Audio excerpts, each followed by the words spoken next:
Inaasahan maging abala na rin ngayong araw ang Eva Macapagal Super Terminal sa Maynila sa pagdagsapa rin ng mga bakasyonista. May live report si Jay Sabale. Jay? Igan, good news po sa ating mga kababayan na babiyahe pa uwi sa kanilang mga probinsya. Ayon sa Philippine Coast Guard, wala naman daw inaasahang cancellation ng kahit anong biyahe dahil na rin sa report ng Pag-asa na walang masamang panahon sa mga oras na ito. Kapansin-pansin naman nakakaunti na raw ang mga sumasakay ng barko base sa observation ng Coast Guard. Marahil daw kasi ay nag-uwian na nitong mga nakaraang araw dahil na rin sa mga graduation na naganap last week. Inaasahan na lamang daw na mga pribadong individual na nagtatrabaho ang magsisiuwian sa ngayon.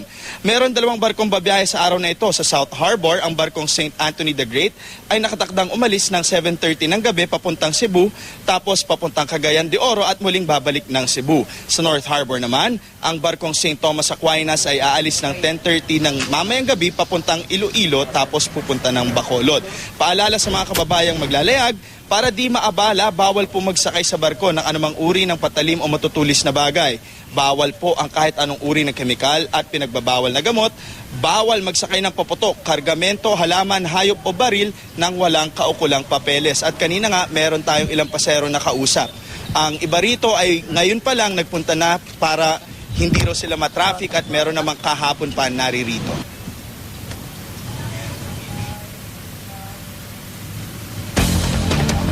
Malayo pa kasi sa amin.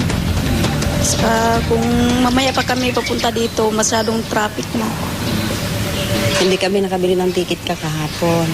Tapos dito na lang kami nagatulog. 6. At yan muna ang pinaka-latest mula dito sa Philippine Coast Guard. Balik sa iyo, Igan. Maraming salamat, Jay Sabale.